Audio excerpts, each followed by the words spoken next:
ब्रह्मा विष्णु महेश नासवान हैं, इनकी जन्म और मृत्यु होती है। और ये अजर व अमर बता के लोक वेद सुनाया करते थे। श्रीमद् भगवत गीता अध्याय नंबर 15 के श्लोक 1 से 4 में कहा है कि इस उल्टे लटके हुए संसार रूपी वृक्ष है, इसको जो संत तत्व से जानता है, जड़ों सहित जानता है, पत्तों सहित जानता है, स वेदवित, वो तत्वदर्शी संत है। तत्वदर्शी संत की प्राप्ति के उपरांत उस तत्व ज्ञान से इस अज्ञान रूपी अंधकार में हम भटक रहे थे, उस तत्व ज्ञान रूपी शस्त्र से इस अज्ञान रूपी गुत्थी को काट के उसके पश्चात यानी तत्व ज्ञान से परिचित होकर उसके पश्चात परमेश्वर के उस परम पद की खोज करनी चाहिए, जहाँ जाने के बाद फिर लौटकर संसार में कभी नहीं आते, अर्थात जिनकी कभी जन्म मृत्यु नहीं होती, पूर्ण मोक्ष हो जाता है। और गीता ज्ञानदाता कहता है कि उसी परमेश्वर ने सारे ब्रह्मांडों की रचना की है। संसार रूपी वृक्ष की प्रवृत्ति जिस परमेश्वर से विस्तार को प्राप्त हुई है, अर्थात जिसने सब ब्रह्मांडों की रचना की है, उसी की भक्ति करनी चाहिए। यदि ये अज्ञानतावश श्री कृष्ण जी को कहते हैं कि श्री कृष्ण जी ने गीता बोली, ऐसा जो कहता है वो तत्व ज्ञान से अपरिचित है।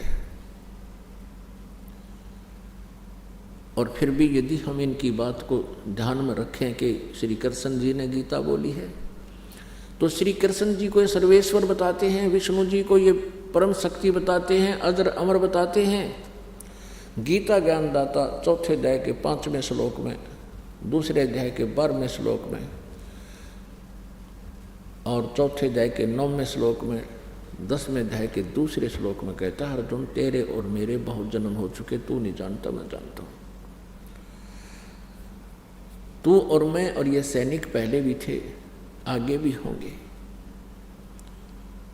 और मेरी उत्पत्ति को 10वें अध्याय के दूसरे श्लोक में, मेरी उत्पत्ति को न तो ऋषि जानते, ना ये देवता जानते, ना ये सिद्ध जानते, क्योंकि ये सभी मेरे से उत्पन्न हुए हैं।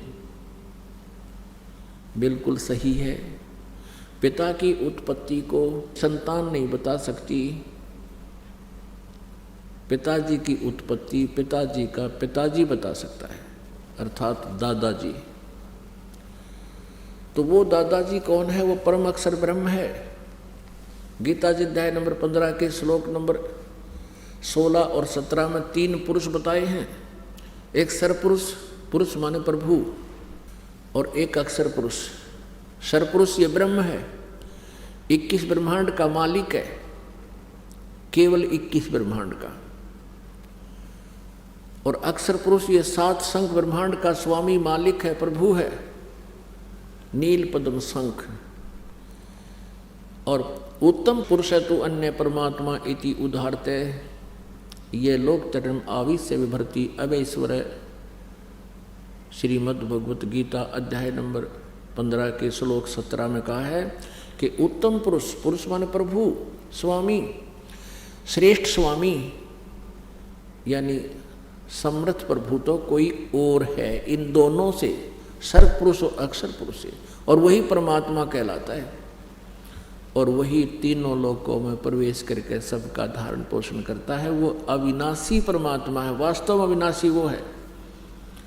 अब जैसे संसार रूपी वृक्ष उल्टा लटका हुआ संसार रूपी वृक्ष है, और वृक्ष को आहार जड़ से मिलता है, ऊपर को आदि पुरुष परमेश्वर तो पूर्ण परमात्मा परम अक्षर ब्रह्म तो जड़ है, और तना ये अक्षर पुरुष है, उससे मोटी डार निकली वो सरपुरुष है, और सरपुरुष के ये 3 शाखाएं हैं, रजगुण ब्रह्मा, सतगुण विष्णु, तमगुण शिव जी, और पात रूप संसार। ये कबीर परमेश्वर जी ने अपने द्वारा रची हुई सृष्टि का आप ही ज्ञान दिया, और इस ब्रह्म की, इस काल की उत्पत्ति बताई।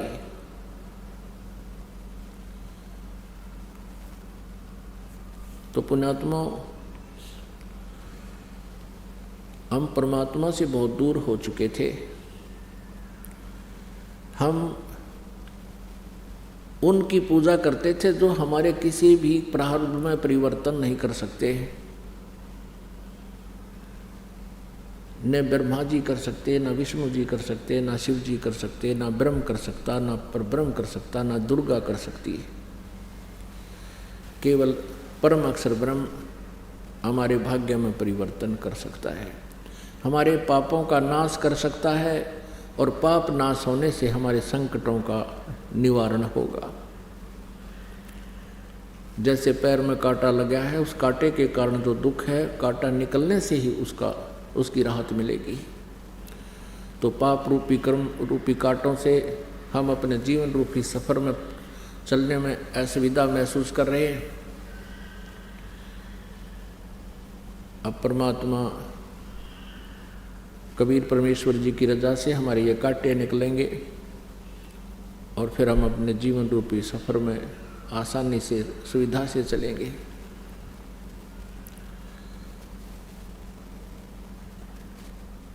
अब आपको बताया कि इस परमात्मा के पाने के मार्ग में सबसे पहला गुरु हो, और गुरु वो हो जो तत्व ज्ञान से परिचित हो। आज तक जब तक इस दास को ये ज्ञान परमात्मा ने नहीं दिया, तब तक हम सभी अज्ञानी थे। इस दास के ऊपर कृपा की परमेश्वर ने, और 600 वर्ष पहले बता दिया था कि जब कलयुग लगभग 5500 वर्ष बीत जाएंगे, तब इस ज्ञान के प्रचार करने वाला महापुरुष आएगा। यानी वो तो महान आत्मा है, परमात्मा तो महान है, महान को महान ही नजर आते हैं सभी, लेकिन उस परमेश्वर ने अपने इस दास को आज भेज दिया आपके पास अपना ज्ञान प्रचार करने के लिए। कल आपको कबीर सागर में दिखाया था, कबीर वाणी बोध सागर पृष्ठ 136 पर परमात्मा ने उस पर लिखा है कि 12 पंथ बनाएगा ये काल, और 12वां पंथ गरीबदास वाला होगा, और गरीबदास जी के पंथ में मेरी महिमा की वाणी उजागर होगी। कारण क्या है कि 600 वर्ष पहले कबीर सागर कबीर वाणी सच्चिदानंद घन ब्रह्म की वाणी का लेखन कार्य हुआ था, लिपिबद्ध हुई थी। इन काल के दूतों ने, काल ने अपने दूत भेज दिए 12, जो उनके प्रवर्तक थे। जैसे चूड़ामणि जी थे, वो काल के दूत नहीं थे, लेकिन उसके तुरंत बाद जो अन्य अनुयायी आए, उन्होंने उस ज्ञान को मिथ्या करके काल के ज्ञान की ही आगे प्रेरणा कर दी। तो इस प्रकार उन्होंने इस कबीर सागर में भी बहुत जगह परिवर्तन कर दिया। कबीर सागर के शोधकर्ता ने लिखा है कि मेरे पास अनुराग सागर की एक कम से कम 46 प्रतियां रखी हैं, 46। कबीर सागर में अनुराग सागर एक अध्याय है, 11 अध्याय हैं, उनमें से एक है। और वो शोधकर्ता कह रहा है कि इन सभी में इतना फेरबदल है कि किसी की व्याख्या एक दूसरे के साथ नहीं मिलती। बहुत सा परिवर्तन इन्होंने कर दिया। अपने जो बात इनका सेट हुई थी उसी प्रकार का लेखन कार्य करके अपने अनुयायियों में भेज दिया, फिर उसको संग्रह करके कबीर सागर का रूप दे दिया। इसलिए परमात्मा ने सन 1727 में अपनी प्यारी आत्मा गरीबदास साहिब जी को सतलोक से भेजा। गांव छुड़ानी, जिला झज्जर, हरियाणा में एक किसान के घर जन्म हुआ। धनखड़ गोत्र उनका था। और जब वो 10 वर्ष के हो गए, उनकी प्यारी आत्मा परमेश्वर स्वयं आए चलकर सतलोक से। खेतों में वो गौ चरा रहे थे, अपने ही खेतों में। वहाँ परमात्मा जिंदा महात्मा के रूप में आकर मिले, जो तीसरी सतिथि में वो अपना रूप बनाते हैं। वहाँ से गरीबदास जी की आत्मा को सचखंड लेकर गए, जैसे आदरणीय नानक साहिब जी की आत्मा को लेकर गए, आदरणीय दादू साहिब जी की आत्मा को लेकर गए, जैसे आदरणीय गीसा संत साहिब जी की आत्मा को लेकर गए, और भी जैसे मलुकदास साहिब जी की, जैसे धर्मदास साहिब जी की। ऐसे वो लीला करते हैं, अपने से परिचित कराकर उस आत्मा को वापस छोड़ देते हैं। ऐसे ही आदरणीय गरीबदास साहिब जी की आत्मा को सचखंड लेकर गए और उनको मृत जानकर बालक को चिता पर लटा दिया था और अंतिम संस्कार की तैयारी हो गई थी। तब परमेश्वर ने उस आत्मा को शरीर में पुनः प्रवेश कर दिया। उसके बाद गरीबदास साहिब जी के अंतःकरण में परमात्मा ने जो अपना तत्व ज्ञान डाल दिया था, उनका ज्ञान योग खोल दिया था, फिर वो उस अमृत वाणी का उच्चारण करने लगे। और एक गोपाल दास नाम के दादूपंथी संत थे, उन्होंने फिर ये लेखन कार्य किया था। तो गरीबदास साहिब जी के बारे में लिखा है कि संवत 1774 सोई, तादिन प्रेम प्रगटै सोई। तो उस गरीबदास जी के द्वारा परमात्मा ने लिखा है कि मेरी वाणी प्रगट होगी, मेरी महिमा का ज्ञान की वाणी प्रगट होगी। और फिर लिखा कि उस गरीबदास वाले पंथ में ही आगे चलकर हम आएंगे, गरीबदास रूप में नहीं, गरीबदास जी के पंथ में आगे चल के। ये दास गरीबदास पंथ से संबंधित है। मेरे पूज्य गुरुदेव जी गरीबदास पंथ से ही जुड़े हुए थे। अब जब दास ने देखा कि गरीबदास जी के पंथ में यथार्थ ज्ञान नहीं है, जो गरीबदास जी के ग्रंथ साहिब में लिखा है उसके विपरीत वो साधना कर और करवा रहे हैं। केवल एक मेरे गुरुदेव जी थे जो शास्त्र अनुकूल साधना उस गरीबदास पंथ में बताया करते थे। उनके ज्ञान को वो अन्य गरीबदासी पंथ के जो साधु संत थे वो रिजेक्ट किया करते थे और हमारे गुरुदेव जी के ज्ञान को प्रचार में नहीं आने देते थे। ये भी लीला थी परमेश्वर की। फिर इस दास पे कृपा हुई, गुरुदेव जी ने आदेश दे दिया कि बेटा तू नाम दिया करिए और प्रचार कर उस परमेश्वर का। और वो कहा करते थे कि पूरे गरीबदास पंथ में साधना ठीक नहीं है। इसी कारण से हमारे गुरुदेव के साथ उन अन्य गरीबदासी साधु संतों का कभी मेल नहीं होता था। और ये भी एक रीजन था, कारण था, परमात्मा ने इस ज्ञान को छुपा कर रखना था। अब गरीबदास जी के पंथ में गरीबदास जी की वाणी का ही गुणगान करते हैं, लेकिन गरीबदास जी की वाणी को समझ नहीं सके। थोड़ा सा प्रमाण आपको दिखाते हैं। पुण्यात्मा जो स्वस्थ व्यक्ति होता है वो समय पर आहार करता है। यदि उसको समय पर भूख लगती है तो वो स्वस्थ है। रोटी वही होती है, दाल सब्जी में थोड़ा बहुत परिवर्तन हो सकता है सुबह और शाम में। सुबह आहार किया रुचि से और शाम को भी समय पर रुचि होती है तो समझो आप स्वस्थ हैं। और यदि अरुचि होती है भोजन में तो आप अस्वस्थ हैं। इसी प्रकार आपकी भक्ति मार्ग में है, क्योंकि ये परमात्मा की वाणी आज की नहीं, असंख्यों वर्ष पहले की बोली हुई है। और फिर ये 600 वर्ष पहले फिर दोबारा लिपिबद्ध हुई है और उसी ज्ञान से ही हमने ये सब जानकारी हुई है। और इस ज्ञान की में जब अरुचि हो जाएगी तो समझो आपकी आत्मा पर फिर कोई बुरे कर्म का दबाव बन गया है, आपकी अंतःकरण स्वस्थ नहीं है। उसका फिर ट्रीटमेंट क्या है, उसका उपचार क्या है? जैसे कोई बुखार बन गया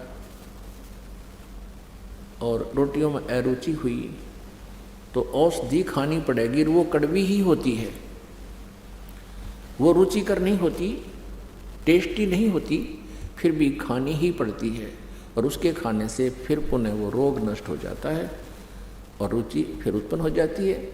ऐसे ही इस सदग्रंथों के इस ज्ञान को जितनी बार आप सुनते हो, आत्मा में गद गद होती है, तो आपकी अंतःकरण स्वस्थ है। और यदि आपको ये लगता है कि ये तो कई बार सुन लिया है, तो आपके अंदर फिर कोई पाप प्रभावी हो रहा है। उसका उपचार क्या है?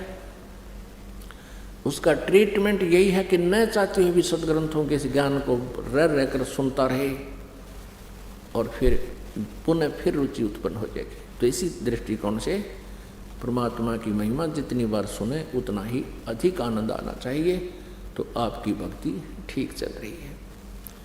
अब जैसे हम मंत्र जाप करते हैं, वो नाम तो एक ही तो है, और दिन में हजारों बार करते हैं और उतना ही आनंद आता है।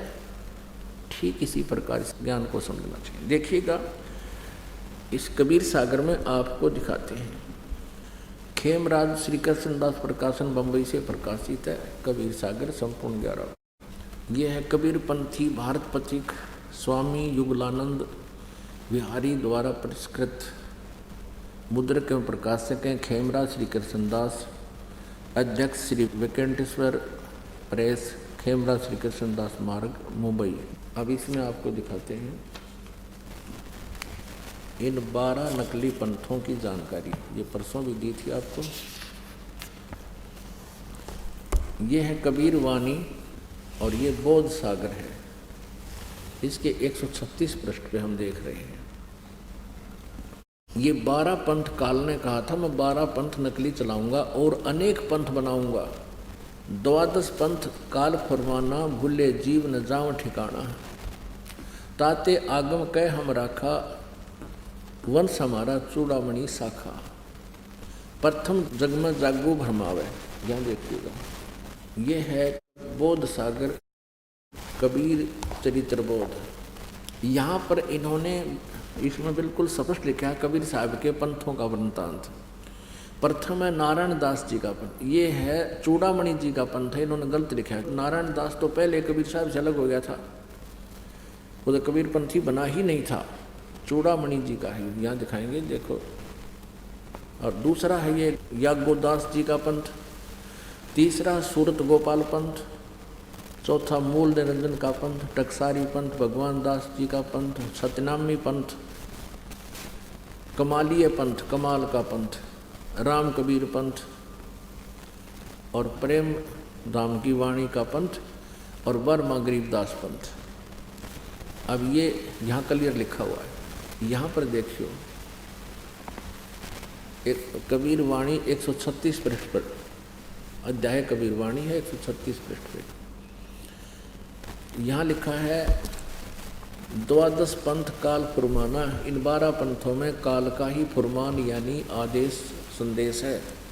और भूले जीव न जाओ ठिकाना, गरीबदास पंथ तक 12 पंथों का के विषय में कहा है। ताते आगम कह हम राखा, वंश हमारा चूड़ामणि शाखा। ये प्रथम यहाँ से शुरू होता है। प्रथम जग में जागू भरमावे, ये दूसरा है जागू। यहाँ आपने देखा, ये देखो यहाँ दूसरा है। प्रथम नारायण दास है, वहाँ नारायण दास का जिक्र नहीं है, चूड़ामणि है, वो सच्चा है, वो वाणी है परमेश्वर की। यहाँ इन्होंने फेरबदल कर दिया है। और दूसरा जागू यानी याज्ञोदास, जागू कहो याज्ञो कहो, सूरत गोपाल, मूल निरंजन, भगवान दास, सतनामी, ये सब दिखाएंगे आपको। अब यहाँ आएगा फिर आज 136 पृष्ठ कबीर वाणी पे। अब यहाँ आना चाहिए दूसरा जग में जागो भरमावे। प्रथम चूड़ामणि है, और बिना भेद व गर्म चुरावे, ये तीसरा है सूरत गोपाल, और चौथा मूल निरंजन। तीसरा यहाँ चौथा मूल निरंजन वाणी, इन्होंने तीसरा लिखा है। लोक वेद की निर्णय ठानी, दंत कथा बना रखी है लोक वेद। चौथा पंथ टकसार पंथ, और पांचवा फिर ये बीज पंथ, ये छठा सातवां है, वैसे सातवां आठवां है, फिर ये इन्होंने छठा लिख रखा है। यहाँ सातवां है सतनामी पंथ, सतनामी प्रकाश, और सातवां है जीवा पंथ, राम कबीर पंथ, 10वां है ये 8वां लिख रखा है, 9वां है, और ये है 10वां ज्ञान की काल दिखावे, और ये ज्ञानी पंथ, ज्ञान का पंथ, ये प्रेम धाम की वाणी पंथ, और ये फिर जीवा पंथ, और ये है 10वां भेद परम धाम की वाणी, ये जीवा पंथ, जीव दरडावे। और यहाँ पर है फिर इस ये 10वां नहीं, ये 11वां है, 12वां यहाँ से शुरू हो जाता है।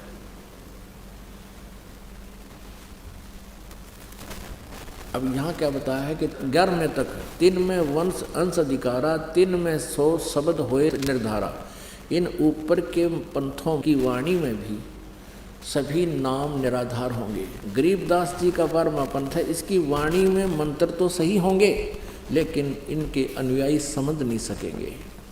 संवत 1775 हुई, गरीबदास जी का जन्म संवत 1774 सन 1717 में हुआ था। ये गलती से मिसप्रिंट है, ये 1775 नहीं 1774 है। और तादिन प्रेम प्रगटे जग सोई, ये देखो, आज्ञा रहे ब्रह्म बोध लावे, कोली चमार सबके घर खावे, और साख हमारी ले जीव समझावे, असंग जन्म ठोर नहीं पावे। हमारी ही साख लेकर कबीर परमात्मा है, कबीर साहब हैं, लेकिन सही असंग जन्म भी वो सतलोक नहीं जा सकते। बर में पंथ प्रगट हो वाणी, गरीबदास वाले पंथ में कबीर साहब कहते हैं मेरी वाणी का पुनर्फिर पराकाट्य होगा, उसमें यथार्थ ज्ञान होगा मेरे सत्र का, और शब्द हमारे की निर्णय ठानी। गरीबदास के पंथी ज्ञान वाणी के पढ़ने वाले हमारे ज्ञान के ऊपर ही वो प्रचार करते रहेंगे लेकिन समझ नहीं सकेंगे। अस्थिर घर का मर्म ना पावे, अस्थिर घर माने सनातन परम धाम को नहीं प्राप्त कर सकते। ये 12 पंथ हम ही को झावे। आगे देखो कमाल कर दिया, 12 पंथ हम ही चल आवे, उस बर में पंथ गरीबदास वाले पंथ में हम ही चल कर आएंगे, और सब पंथ मिटा एक ही पंथ चलावे। अब क्या बताया कि प्रथम चरण कलयुग निर्याना, तब मगर मांडो मैदाना। इस कलयुग का प्रथम जो चरण है वो बताया परमात्मा ने, जब मैं सतलोक जाऊंगा मगर तय शरीर जाऊंगा, वो प्रथम चरण होगा। और बिचली पीढ़ी अब ये है जो अब चल रही है, कहते हैं आज जो बात कर रहा हूँ मैं 5505 ये तब शब्द होएगा साचा। कहते ये शब्द तब साचा होगा जो आज मैं कह रहा हूँ, इतना जब कलयुग चला जाएगा। फिर बताया कि धर्मदास तो लाख दोहाई, और मूल शब्द बार जी न जाई, बाहर न जाई। पवित्र ज्ञान तुम जग में भाखो, ओह मूल शब्द यानी मूल ज्ञान। पवित्र ज्ञान तुम जग में भाखो, मूल ज्ञान गोई तुम राखो, गुप्त रखो। मूल ज्ञान जो बाहर पर ही, यदि इन काल के दूता का ये तत्व ज्ञान हाथ लग गया तो बिचली पीढ़ी हंस नहीं तरही। आज ये दास आपको कैसे भिन्नता बताता, ये नकली गुरुओं की वाणी आपके समक्ष लिपिबद्ध हो चुकी है, उनके ज्ञान का हमें पता है, और आज परमात्मा ने यथार्थ ज्ञान दिया वो भी आपके समक्ष है। तो यह कहे मूल ज्ञान जो बार जो पर ही बिचली पीढ़ी हंस नहीं तरही, 33 अरब ज्ञान हम भाखा। कबीर साहब कहते हैं मैंने 33 अरब वाणी बोल दी, मूल ज्ञान अभी तक गुप्त ही रखा। मूल ज्ञान तुम तब लग छिपाई, जब लग 12 पंथ मिट जाई। अब देखो 134 पृष्ठ पे, ये आप 136-37 पे पढ़ा कबीर वाणी में, और यहाँ देखना 134 पृष्ठ पे। ये क्या बताया है कि प्रथम वंश उत्तम, ये चूड़ामणि जी के बारे में कहा है। दूसरा पंथ अहंकारी, ये जागू पंथ के बारे में कहा है। तीसरा वंश प्रचंड, ये 12 पंथों के बारे में जानकारी दी है।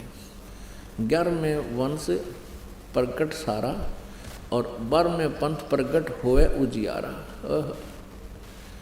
11वें वंश प्रगट पसारा, और 12वें पंथ प्रगट होए उजियारा, यानी गरीबदास जी के द्वारा मेरी महिमा का पुनः उजियारा होगा, लेकिन क्लियर नहीं होगा उसमें।